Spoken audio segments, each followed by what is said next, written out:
سلام دوستان عزیز، خوش آمدید در ویدیو دیگر از ما دیگه.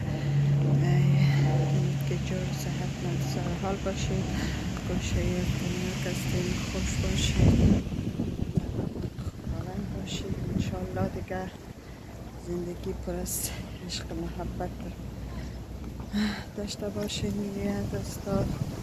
دیگه عمر دیگه تازه از کورس رخصت شده دیگه، اینقدر من شوی در آورده دیگه، خیلی بادم است دیگه، امروز بهار است اما خیلی باده دیگه.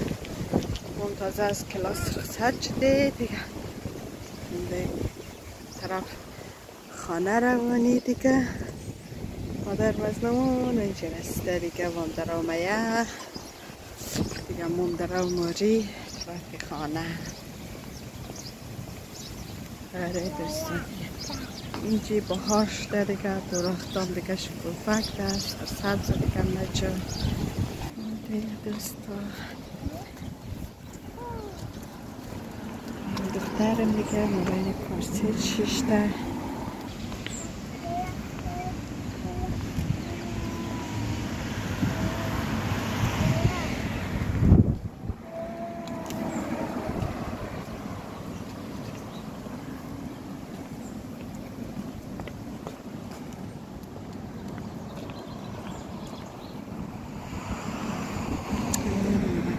چه پدر من درو که پیشی درو موره دیگه،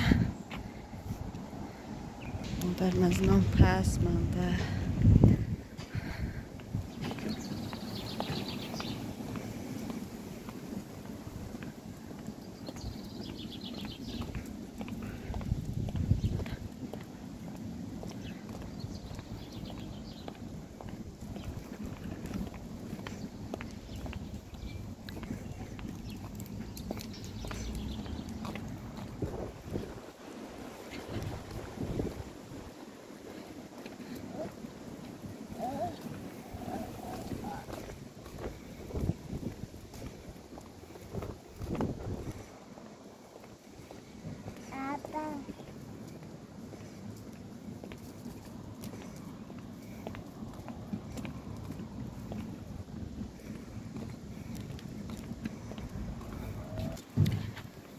دیگه شکوفک ده بچیم، این درختون دیگه شکوفک ده، گل ده دیگه بهار شده اینجی نزلن دیگه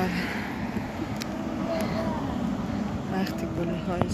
بله دوستا دیگه اینمون دیگه رسیده دیگه یک موتر دیگه، ولی موتر دیگه موری خانه دیگه. شما شرط خدا از ما بدید، لایک سبسکرایب چمنه را دیگه. وقت چم خوش خدا بفیز دیگه، در دیگه